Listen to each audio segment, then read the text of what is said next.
bom dia! Nossa, eu tô muito feliz de estar voltando, fazer live.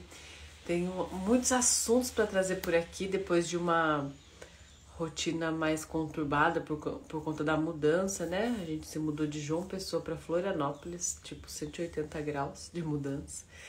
E eu tava numa rotina muito doida, sem conseguir nem trazer conteúdo pra cá, entretanto cheia de conteúdo criativo, assim, borbulhando criatividade. Então, hoje eu quero começar com esse tema. Se eu precisasse encontrar alguém para casar hoje, o que eu faria? E por que esse tema? Porque recentemente eu estava conversando com duas amigas e a gente conversando sobre isso, né? Sobre encontrar alguém. O que a gente faz hoje para encontrar alguém? E eu honestamente fiquei assim, nossa, eu realmente não sei o que eu faria. Realmente não sei o que eu faria para encontrar alguém nos dias de hoje. Primeiro porque eu tenho a sensação de que tá cada vez mais desafiador.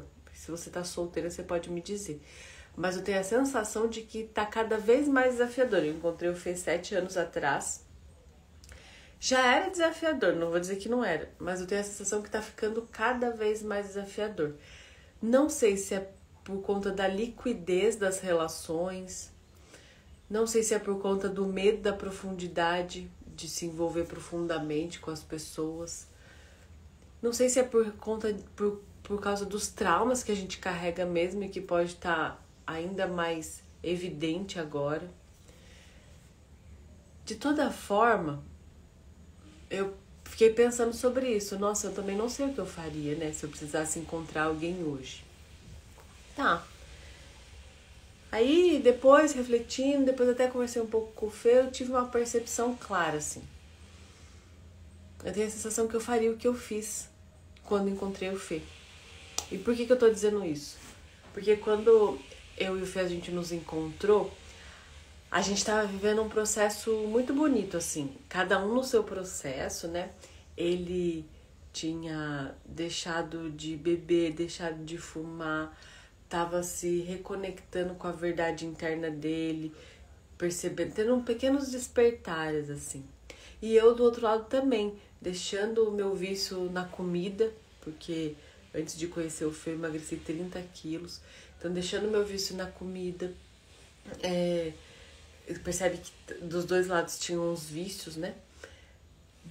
Fazendo meu processo também de perceber a minha impotência, isso foi importante no meu processo, a impotência que eu tinha na minha família de origem, e o Fê também viveu esse processo muito parecido, de perceber a impotência que a gente tinha na família de origem, que eu acredito que quando a gente se dá conta de que esse processo é o processo para encontrar alguém, para sair do campo familiar, né?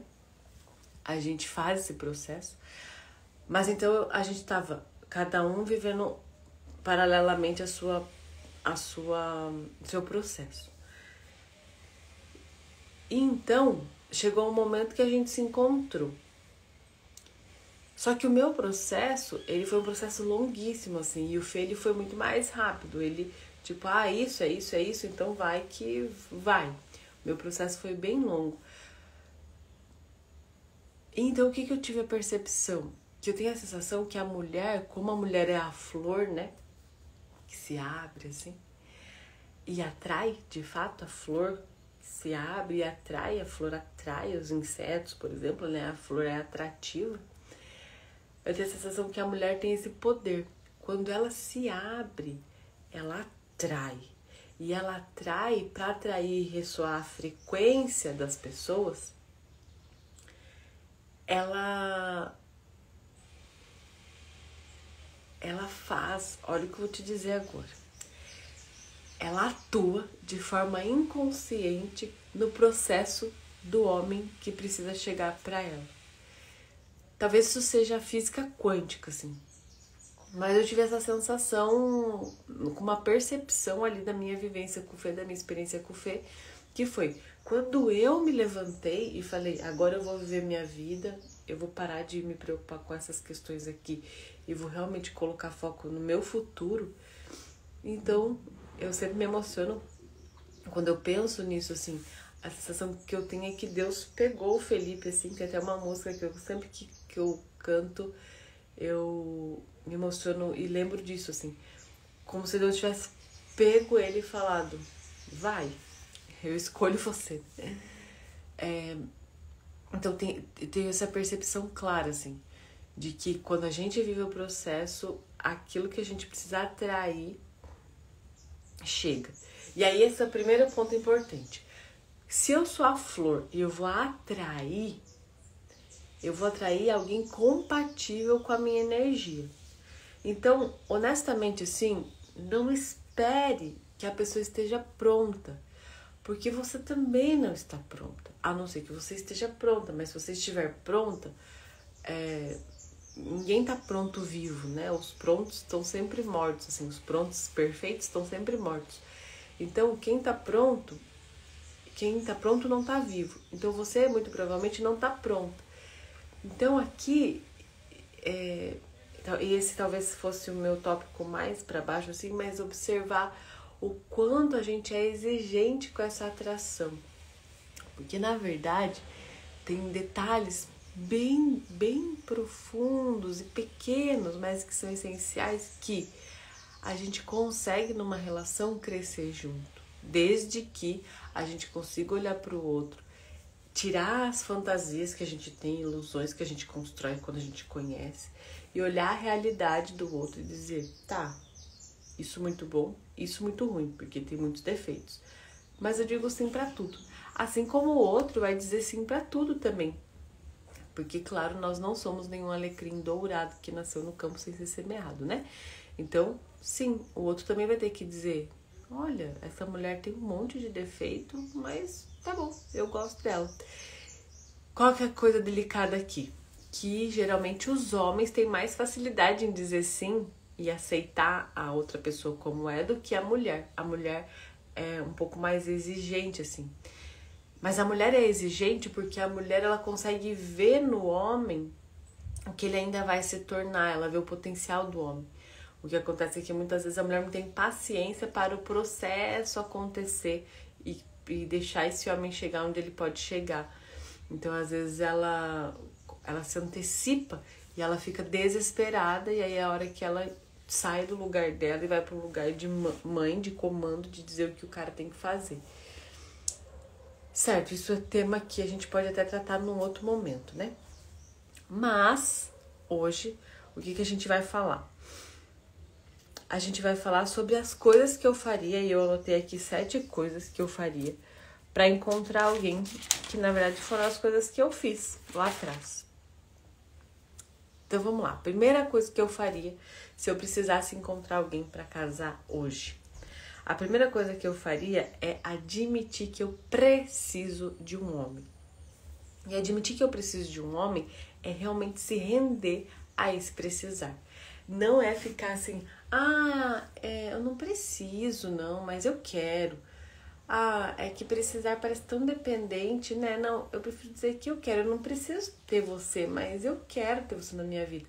Todos esses papinhos, assim, a gente vai precisar soltar. E vai precisar reconhecer dentro do corpo, assim. Eu preciso de um homem. E eu me lembro essa sensação clara, que era assim, caramba, agora... E aí eu vou te explicar o que é o precisar de um homem, tá?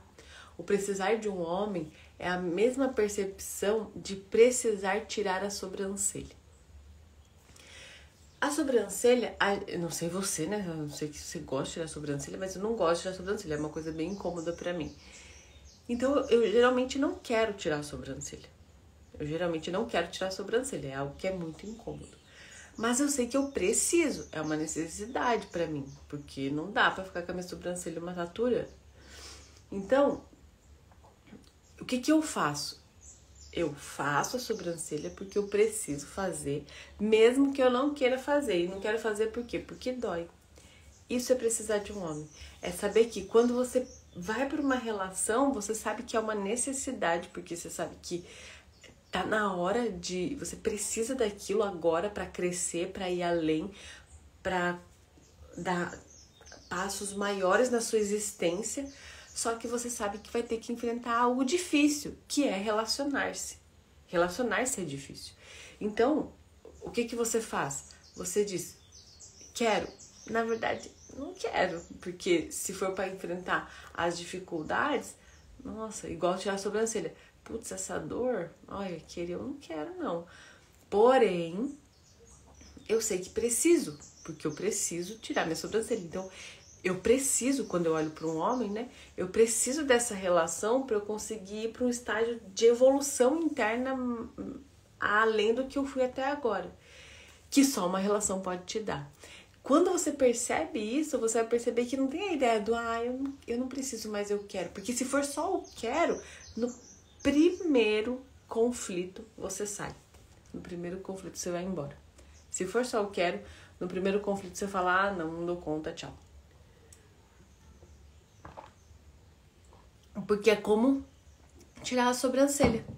Tirar a sobrancelha, o que a gente faz? A gente vai, sem querer, e se a gente não soubesse que a gente precisa, primeiro puxão que dói, a gente fala, ixi, para. Não quero, não preciso disso, não preciso viver isso, não foi pra isso que eu nasci, meus pais não me criaram pra isso, não mereço isso. E isso pode acontecer na relação. O primeiro conflito, você ao invés de observar aquilo que precisa crescer para conseguir sair do conflito, porque o conflito é sempre para ir para um lugar maior. É sempre. Toda vez que a gente tem conflito, e o conflito não acaba, gente. Não acaba. Toda vez que nós dois aqui em casa temos um conflito, a gente vai para um lugar maior. Conflito, lugar maior. Conflito, cabe mais. Sabe? Tem uma grandeza aí. Então, se você for, não, eu não preciso de um homem, eu só quero um homem, o querer vai te fazer desistir no primeiro conflito. Se você percebe que você precisa de um homem, se você percebe que você precisa de um homem, você então vai conseguir se desafiar para ir além daquele ego, aquela parte egóica nossa que a gente tem, do não preciso disso, não nasci para isso, e ir além para o mundo adulto, que é, qual a minha responsabilidade aqui nessa relação? Certo? Primeira coisa que eu faria então, reconheceria profundamente que eu preciso de um homem e não que eu quero. Certo? Segunda coisa que eu faria. Olha só. Segunda coisa que eu faria. Olharia pro casamento dos meus pais. E, olha, vou te dizer algo muito profundo agora. A segunda coisa que eu faria é, eu olharia pro casamento dos meus pais e veria ali o amor que existiu. Helena do céu, mas não dá, porque meus pais não dá. Então, exatamente, é um esforço mesmo. A imagem que a gente cria do casamento dos nossos pais, por todas as questões que a gente se meteu, se envolveu, foi envolvido, todos os traumas, todas as dificuldades, tudo aquilo que é difícil mesmo. Mas tô te dizendo que conscientemente eu ia escolher olhar para onde teve amor. E talvez o amor, se você for pensar na situação mais difícil, mais extrema, que é aquela situação em que não teve amor e inclusive teve violência, o único jeito da gente olhar para o amor seria ir além daquilo e perceber a força maior que desejou a sua existência na Terra. De outra forma é ver em que parte, para quem teve os pais na casa, né, conviveu com os pais, é perceber em que parte, cada detalhe que o seu pai amava sua mãe e sua mãe amava seu pai. Pra mim, a minha história foi assim. Eu sempre achei assim, né, que, como todo pai e mãe, eu sempre achei que eles tinham conflitos, né? Assim como eu e o Fê tem conflitos, todo mundo tem conflitos. Então, era difícil pra mim conseguir me conectar com o amor que existiu ali, né? Até que um dia, e eu era nova, tá? Eu era bem novinha. Eu encontrei uma carta, aliás, uma caixa de cartas. E eu nem falei pra minha mãe, peguei a caixa de cartas e comecei a ler, acho que eu tinha uns 12, 13 anos. E lá nessa caixa de cartas, o meu pai escrevia cartas pra minha mãe e minha mãe escrevia cartas pro meu pai. E eu me lembro de chorar, imagina, eu tinha 12, 13 anos e me emocionei com aquelas cartas. Por quê? Gente, porque não existe nada mais forte na nossa vida do que perceber o amor dos pais um pelo outro. Porque aí você compreende que você é a explosão desse amor. Você é o ápice desse amor. Enquanto você acha que seus pais te odeiam, isso é um esforço, tá? É um esforço mesmo. Enquanto você acredita que seus pais te odeiam, muitas vezes você vai achar que você não merece ser amada. Simples assim.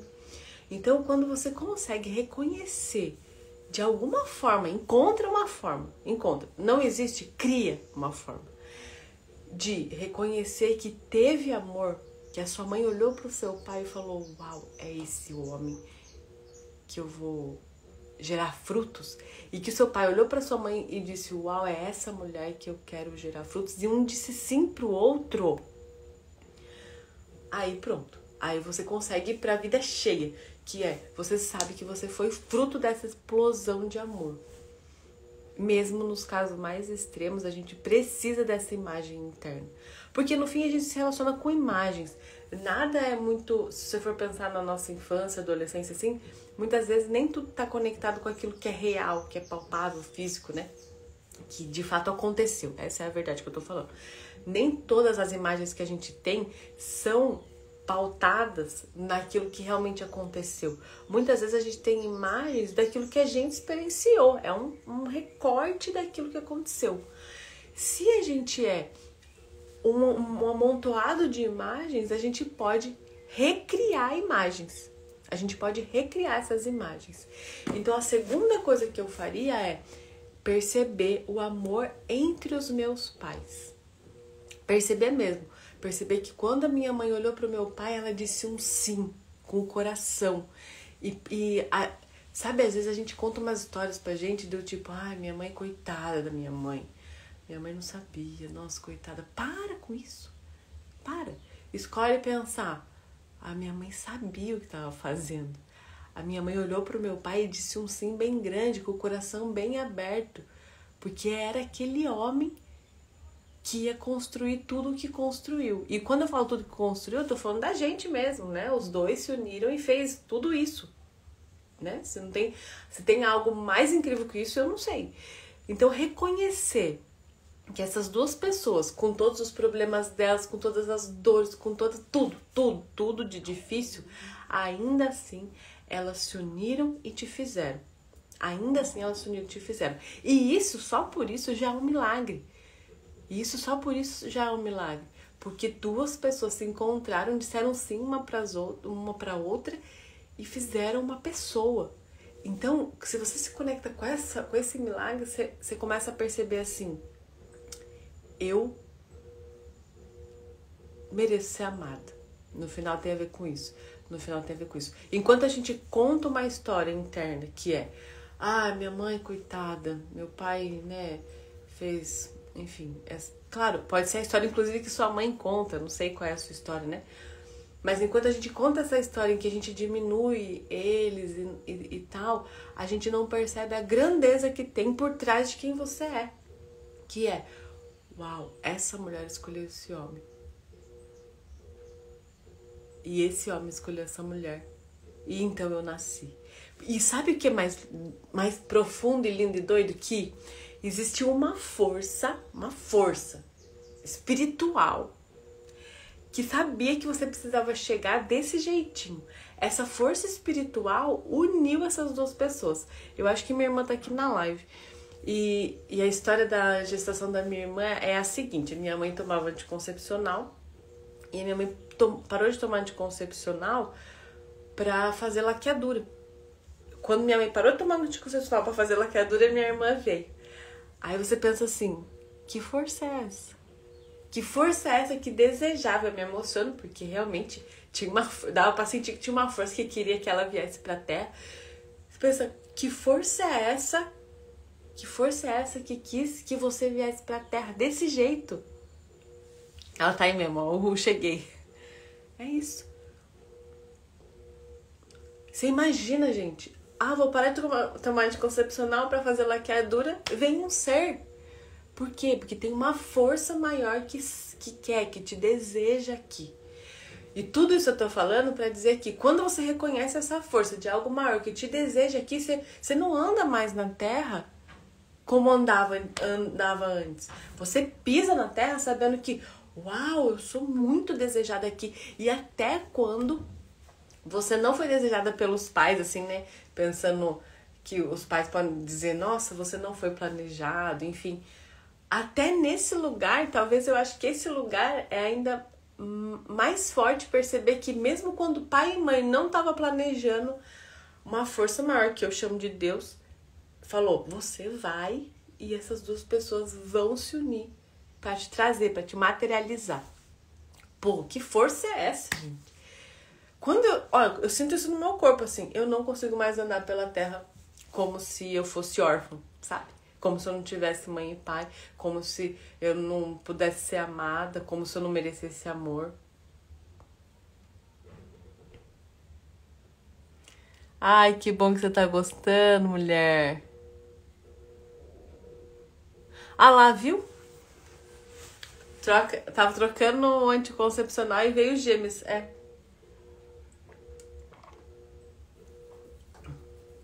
E aí você percebe que força é essa que quis esses dois seres humanos aqui.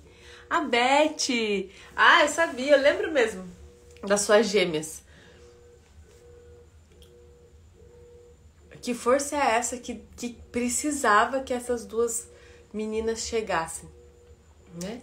Que uniu vocês e que numa troca de anticoncepcional falou, vai. Sabe por que eu acho isso muito profundo? Porque muitas vezes as mulheres compartilham, nossa, eu parei anticoncepcional e demorou 1 ano pro bebê vir, né?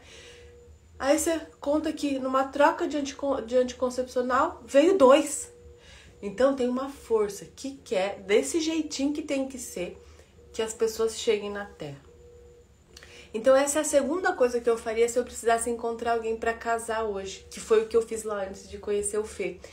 Me conectei com o amor que tinha entre os meus pais, o amor de um pelo outro, que, gente, não é evidente, tá? Às vezes a gente cria a história de que, é como se, nossa, é algo que, família Doriana, né? Como se, nossa, a Helena teve a sorte de ter um pai e uma mãe que se amaram, então ela via isso. Não, gente, eu acho que é lindo. Eu vejo esses vídeos de quando o pai e a mãe estão dançando e o filho tá olhando e sorrindo, né? Eu tive esses momentos, sim, de ver meus pais dançando, mas eu percebo que eu tive também momentos difíceis. E eu tenho escolhido todos os dias aqui dentro de mim qual imagem vai guiar meu coração, qual imagem vai guiar minha vida, o que vai me nortear, né? É a parte desafiadora ou é a parte em que eu sei que, nossa, tem muita grandeza aí? Então essa é a segunda coisa que eu faria. A terceira coisa que eu faria seria me abrir para trocar. Então isso é muito natural, né? Se você pensar nos círculos do amor, a gente começa com pai e mãe mesmo, que é esse reconhecer o amor dos nossos pais. Depois, mais pra frente, a gente vai para perceber o que a gente tem para dar pro mundo.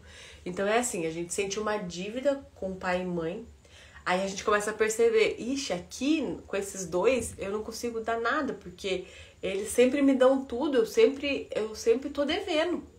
Essa dívida nos move para fazer algo no mundo. Essa sensação de, nossa, eu tô recebendo muito, eu preciso ir embora, sabe? Eu preciso ir embora da casa dos pais. Isso é muito, muito claro, assim. Essa fase é a fase em que a gente percebe que tem algo para doar pro mundo. Só que como que a gente percebe que tem algo para doar pro mundo e para receber do mundo, né? Aí a gente entra no equilíbrio e troca, que é a lei que dá base para as relações, né? Para casamento e tal. E amizade também. Então, como que eu sei que eu posso trocar? Eu sei que eu posso trocar quando eu reconheço o que eu tenho para dar. E eu me lembro de fazer uma carta, escrever uma carta com tudo aquilo que eu tinha para dar. Para dar assim de, nossa, eu sou essa pessoa, eu posso, eu tenho isso para contribuir, sabe? Eu nem conhecia o Fê ainda, mas era uma carta que eu escrevi para ele, contando tudo que eu era, tudo que eu tinha para oferecer, engrandecendo a mim mesma e percebendo, nossa, tem muita coisa aqui que eu posso entregar. Isso é tão bonito porque você, de novo, reconhece que, nossa, eu posso trocar, eu tenho esse direito de trocar, né? Eu tenho esse direito de dar e de receber, eu tenho muito para dar. E sabe que a gente só percebe que a gente tem muito para dar depois que a gente percebe também tudo que a gente recebeu dos nossos pais. Então sempre, né? Por isso que não é à toa que muitas constelações que a questão é de relacionamento, muitas vezes voltam em pai e mãe. Porque quando a gente percebe tudo que a gente recebeu, a gente percebe também tudo que a gente pode dar e receber numa relação. Então essa é a terceira coisa que eu faria, e foi o que eu fiz mesmo de verdade, né? Eu realmente troquei, eu realmente escrevi a carta. E eu me lembro também que eu pensava muito, assim, meditava mesmo, assim. Era uma coisa que eu fazia todos os dias, que eu sentava em meditação e conversava com o Fê, assim, sem saber que era o Fê, né? Conversava em pensamento e dizia, nossa, seria muito legal que a gente pudesse se encontrar, acho que vai ser muito divertido.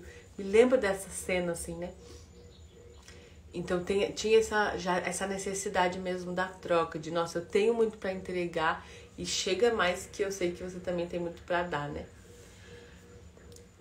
A quarta coisa que eu faria, eu perceberia se eu estou sendo muito exigente. Como que eu sei se eu estou sendo muito exigente, Helena? Eu faço uma lista daquilo que eu gostaria de em uma pessoa. Tudo que eu gostaria, faço uma lista. Se essa lista de tudo que eu gostaria numa pessoa tiver mais de 4 itens, eu tô sendo exigente. Esse é o fato.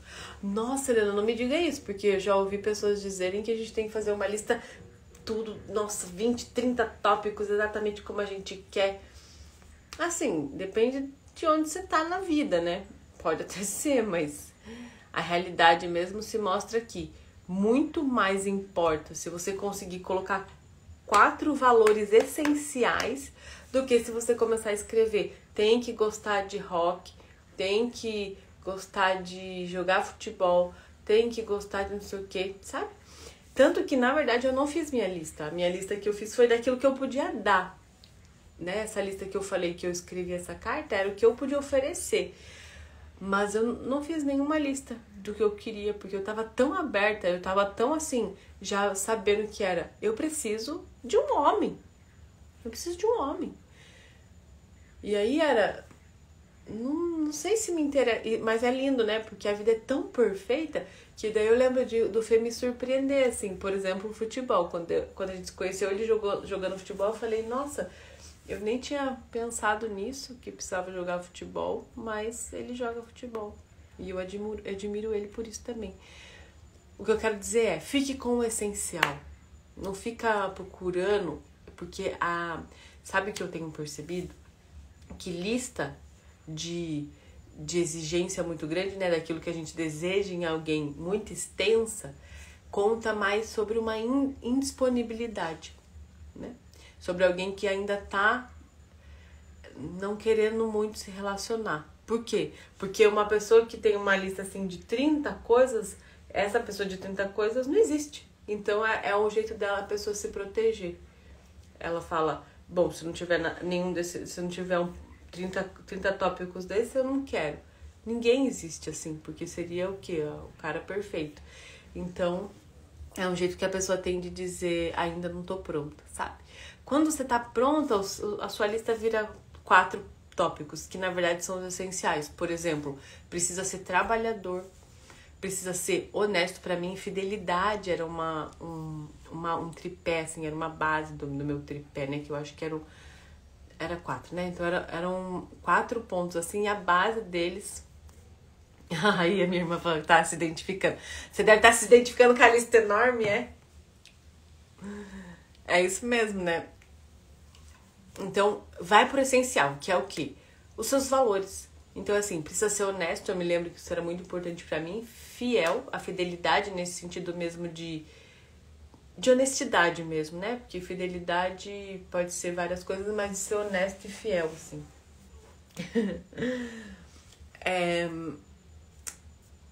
Eu lembro que era também ser trabalhador e caráter, né? Ter um bom caráter, assim. Então, você percebe que daqui eu não escolhi... Eu lembro, gente, que quando eu vi a foto do Fê, ele parecia muito alto. Eu falava, nossa, eu não gosto de homem alto. Nossa, isso era uma questão. E aí... eu me lembro que eu falei, bom... isso é o amor da minha vida, como diz o Fê. Isso é o amor da minha vida, morar no homem alto. Quem sou eu para botar isso como uma exigência aqui na minha lista, né? Quem sou eu para botar uma exigência? O amor da minha vida eu vou perder porque, ai, não gosto de homem alto. Então é menos, né? É bem menos, é o essencial mesmo. Certo? E por último, eu tomaria a decisão. Por que eu vou te dizer isso, né? Então, assim, a gente precisa decidir. E pra decidir, a gente precisa testar mesmo, né? É super real que a gente comece a namorar, fica com algumas pessoas. Cuidado com esse ficar com muitas pessoas também, porque o sexo, ele cria vínculo, né?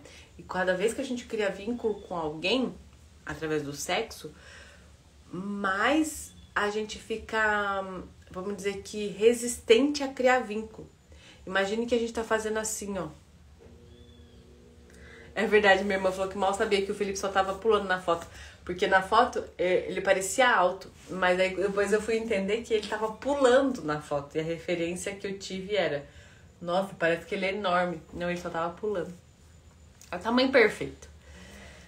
Então, assim, a decisão. Pra decidir, você vai precisar experimentar mesmo. Experimentar, que eu digo, é perceber as pessoas, entender, sabe, sair, conversar, ver se tá dentro dos seus quatro tópicos essenciais. Você vai ter que observar, você vai ter que entender, compreender e... Só que uma hora você vai ter que escolher. O que eu tô querendo dizer com isso? Você vai ter que decidir. Porque isso é o casamento. O casamento é... E talvez isso seja um grande desafio mesmo nesse mundo em que a gente tem muitas opções, né? O casamento é dizer não para todas as outras pessoas. O casamento é isso. Você diz sim para uma, mas o sim que você tá dizendo para um é o não que você tá dizendo para todos os outros. E talvez no mundo em que a gente tá vivendo, em que a gente sempre acha que tá perdendo alguma coisa, sabe aquela sensação de, putz, tem duas festas. Eu fui pra uma e tô sempre pensando, como será que foi aquela outra festa? Ou, tem duas camisetas, eu compro uma e sempre fico pensando, como será que seria aquela outra camiseta? A gente entra num lugar de sempre ficar pensando, achando que, como seria se eu escolhesse o outro cara? Como seria se... Isso drena energia numa relação. Então, certo, escolhe... de repente precisa beijar umas bocas, beija umas bocas, eu já falei aqui, cuidado com o sexo porque ele vincula, né?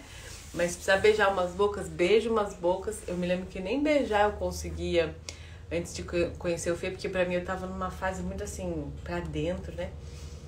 Mas eu sei que pra algumas pessoas beijar é importante pra conhecer, né? Mas o mais importante, chega um momento que você precisa decidir. E eu tava tão certa internamente que eu precisava de alguém, que quando a Fê chegou, eu me lembro de só saber, assim. Eu me lembro de a gente ficar junto uns dias, depois eu fui conhecer a família dele e nunca mais a gente se largou. Algo bem simples, assim, bem simples, de tipo, nunca mais a gente se largou mesmo, né? E depois veio o casamento e tudo mais. Mas o mais importante é, se decida. Decida-se. Então tá, vou ficar com essa pessoa, vou me casar com essa pessoa. Sim, é um sim que você tá dando pra essa pessoa e é um não pra todas as outras pessoas. Nossa, que difícil isso, porque e se eu errar? O ponto aqui é esse, sabe? Quando você ainda fica na dúvida, e Bert Hellinger tem uma frase que ele fala assim, quando você não casa, você tá dizendo pro outro em silêncio, estou procurando alguém melhor, dizendo sem dizer, né? Porque é isso, porque enquanto você não resolve assumir essa relação, tem sempre uma parte sua que tá procurando alguém que caiba na sua lista gigantesca, tipo a pessoa perfeita. E aí, essa pessoa perfeita que muitas vezes a gente fica procurando, na verdade, muitas vezes é um espelho dos nossos pais. Olha que doido isso. Na verdade, muitas vezes a gente ainda tá procurando ou nossa mãe ou nosso pai nessa perfeição. Porque ninguém é mais perfeito para nós, se a gente for pensar, né, nessa união que a gente começa na barriga da nossa mãe, que somos um com ela, é a perfeição. Então ninguém é mais perfeito do que a mãe. Então entenda que quando você sai pro mundo e procura alguém, encontra alguém, essa pessoa nunca... E você percebe que quando a gente vai pro mundo procurar alguém, a gente quer de novo, através do sexo, sentir aquilo que a gente sentia com a nossa mãe, essa unidade. Só que entenda que ninguém é perfeito como a sua mãe foi, até porque a sua mãe sabia das suas necessidades antes mesmo de você saber. Então, muitas vezes, aquilo que a gente ainda espera é porque a gente ainda não entendeu que a nossa mãe nunca vai estar materializada numa pessoa. A nossa mãe ou o nosso pai, né? Depende da nossa conexão aqui, nunca vai estar materializado numa pessoa no mundo. Então, é como se a gente tirasse essas ilusões da perfeição e só escolhesse. É simples mesmo. O Fê costuma dizer que só escolhe um homem e casa. Escolhe um homem, qualquer homem. Por que isso também é importante? Porque não é que seja qualquer homem, né? Mas é porque, por exemplo, eu com o Fê, né? Quando eu realmente decidi, olha, gente, a gente ainda tava junto um tempo... E eu não firmava essa questão de casar mesmo, eu não tinha essa firmeza interna, sabe? Mas aí, chegou um dia que eu olhei pra mim mesma e falei, Helena, você ainda tem dúvida que é esse o homem que você quer ver a vida, envelhecer? Você ainda tem dúvida? E aí eu falei, não tenho mais dúvida, não tenho mais dúvida. Quando a gente não tem mais dúvida, a gente pode então fazer o seguinte, olha só. Toda a energia que a gente tava fazendo assim, né? Então tinha uma energia para essa pessoa que a gente tá, e tem uma energia ali inconsciente, quando a gente não decide aqui, que fica ainda olhando pros lados, assim, né? Tipo, dando uma olhada. Essa energia aqui, ela faz assim quando você decide. Toda pra pessoa que você escolheu. Então, você consegue contribuir para que a pessoa cresça junto com você. Porque a sua energia vem pra sua casa, pro seu lar, você começa a falar, tá, então o que a gente vai realizar junto?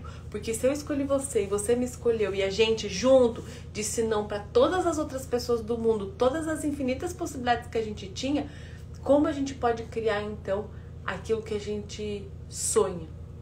Aquilo que é a nossa vida.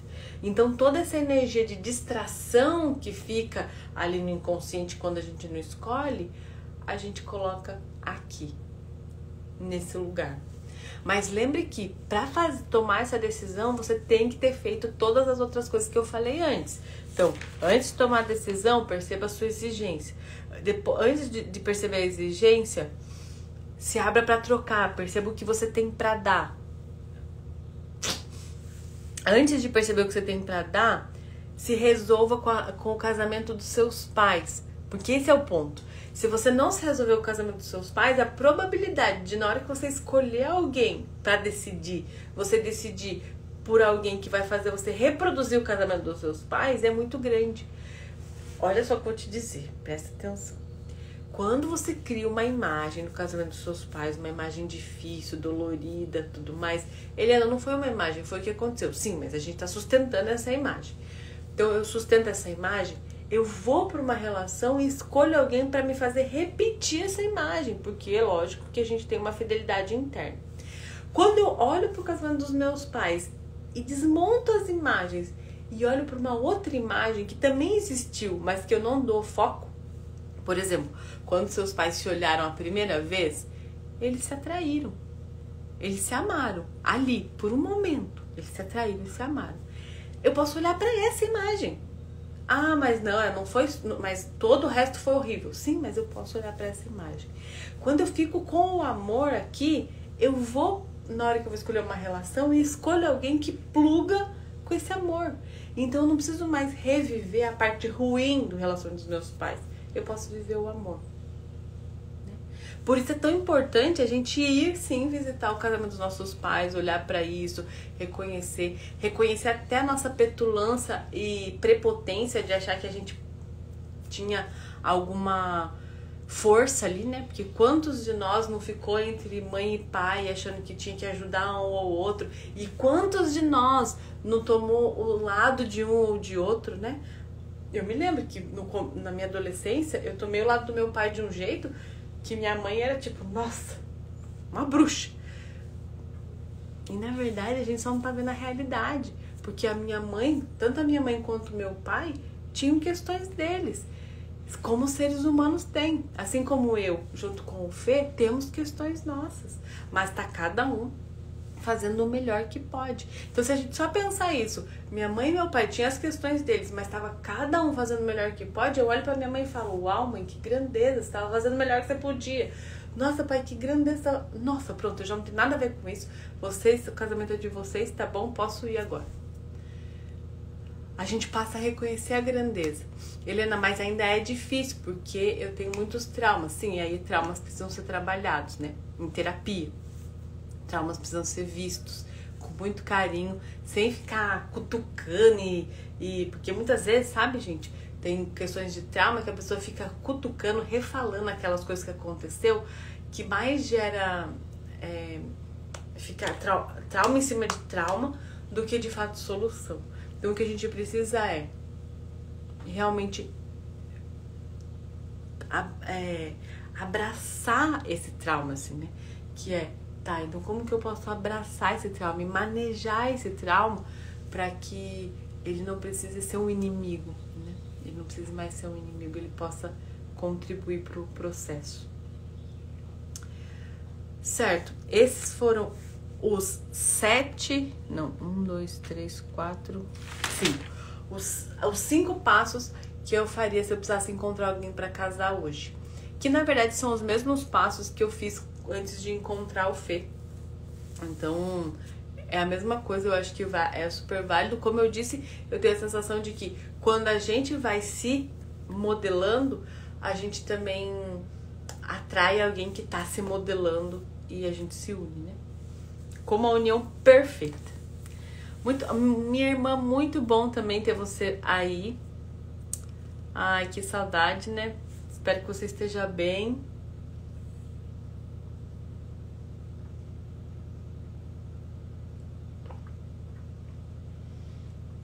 Ai, manda um beijo pra ela, porque agora eu preciso conhecê-la, né? Manda um beijão pra ela. Que lindo. Muito obrigada, então, por vocês ficarem aí, por assistirem. Obrigada por quem passou, para quem vai ver depois. Eu vou trazer mais lives, assim. Tô sentindo que essa fluidez me ajuda a trazer conteúdos mais profundos, que é o que eu gosto. E depois eu posso transformar, né, em reels, em outras coisas. Mas pra mim é muito importante poder falar mais, conversar mais, assim, nesse lugar de maior profundidade. Um grande beijo, tenha um lindo dia. Minha irmã e minha cunhada, então, um grande beijo, tenha um bom trabalho também. Um lindo dia por aí. Até mais.